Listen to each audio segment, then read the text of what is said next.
Hi, welcome to our channel. I'm Jay, and this is our 2 cents, where we talk everything boxing, and everyone's entitled to their own opinion. In today's video, we will be discussing, or I will be recapping, the fight from last night with Jaron Boots, Ennis, and the Villa dude. But before I do that, be sure to help support the channel by punching that like and subscribe button, and let me know below by saying I've subscribed once you subscribe to the channel. So, last night, Jaron Boots Ennis put on a masterful performance against the Villa guy on the Showtime card.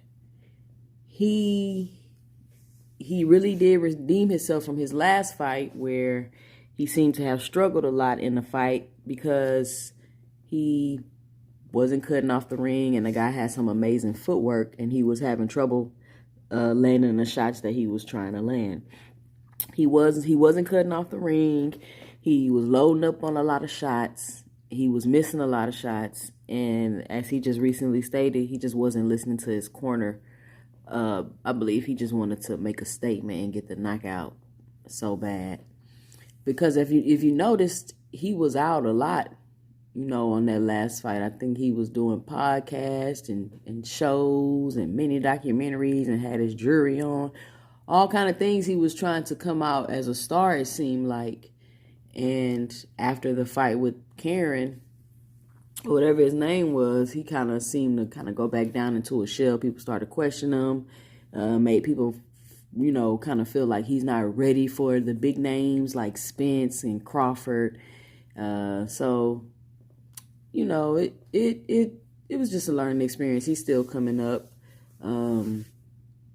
But he is about 30 fights in, and he's just waiting on the opportunity to get his shot. But last night he had the chance to redeem himself in the Villa fight, where he just put on a masterful performance. He came out in the beginning of the fight, popping the jab, landing the jab. I believe Villa's nose was bleeding after the first round. And it was really nothing Villa could do for him, do to him. He was too slow. He was come forward. He didn't have the footwork. And styles make fights. And Villa's style was just tailor-made for Ennis to do exactly what he did. But if you watch the Speedy Rashida Ellis fight with Villa, he looked like he might have been, some real, or he might have posed a real challenge for Boots Ennis. But he did not. He looked very frustrated in the ring. He couldn't hit. He just couldn't hit him, Ennis. Ennis seen all his punches coming. I believe at one point in the fight, Ennis was fighting in slow motion. It was, like I said, he put on a masterful performance. Villa had never been stopped before. He put him down. It was just, the styles make fights, and Villa's style was come forward, stand in front of you. It was just tailor-made to get embarrassed by Boots. But this fight should, kind of release any speculation anybody had in their head on if he was ready to fight the top 147 pounders. I believe he is ready to fight the top 147 pounders.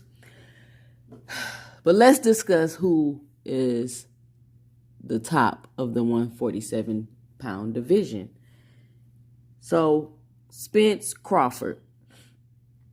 I think he should fight the loser of Spence Crawford. I don't know how that will play out, but I think that Ennis should fight the loser of the Spence Crawford fight. They'll be coming off a loss. They'll be wanting to redeem themselves with another top fighter. Especially if they both don't move up to 154. Who else can you come back and get a win against to kind of redeem yourself and put yourself back at the top of the 147 division? Not saying that if any of them lose to each other, they won't be at the top, but you get what I'm trying to say. So, okay, they both move up. That's not a real possibility. Keith Thurman. I guess Keith Thurman will be the next top name, but let's be real. Keith Thurman's been inactive. He just seems to pop in and out whenever he needs to, he's not really, he's turning into a gatekeeper more and more. So I guess maybe a Keith Thurman fight, that may be good. We see what's going on with Virgil Ortiz and Stanionis, but he can fight Stanionis, but I mean, I don't know. Who would you like to see Jaron Boots in this fight? Let me know, drop it below. Give me your 2 cents. Because as of right now, I don't know. It's either going to have to be Stanionis or Keith Thurman. I mean, who else is there? Alexis Rocha? Or somebody over at Goldable? I don't know. But Ennis is already 30 fights in.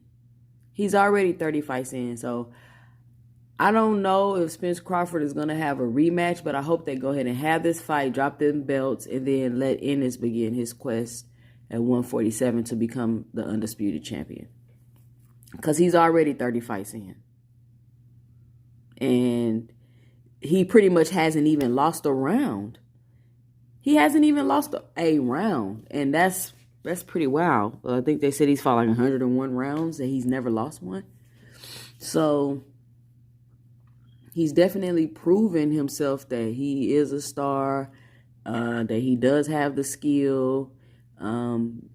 It's never, I don't think that Ennis and Crawford get the same energy because it's never, you're never waiting to see in a fight if Ennis is as good as you think he is. And he's never really looking vulnerable in a fight to where even after the fight is over and he wins, you're still questioning, is he as good as he is? So it's a different type of energy. With Ennis, he's demolishing, destroying the competition. It's no question in your head about his level. It's none. You're just waiting on him to get the shot. That's it. You're not waiting to see if he's who you think he is. And I think that's the biggest difference between Jaron Boots, Ennis, and Crawford. He seems to be calling out the competition, moving towards it, versus calling out the competition and then going in another direction. And that's the biggest difference between those two. So just like now, we're waiting on Crawford to fight Spence to see if he's who we think he is. We still don't know. Of course, we want to see Ennis against top competition, but we want to see Ennis in top competition to see if his skill level it'll match up. Not to see if he's as skillful as they're making us believe he is. It's a complete difference. So, like I said, masterful performance. I believe Ennis is one of the top welterweights in the 147 division. We're just waiting on him to be able to fight for those belts, to be able to become a champion. So let me know what you think by dropping your 2 cents below in the comments. Be sure to help support the channel by punching that like and subscribe button. Follow me on 2 Cents Boxing on IG and at 2 Cents 20 on Twitter. I'm Jay, and this is our 2 Cents.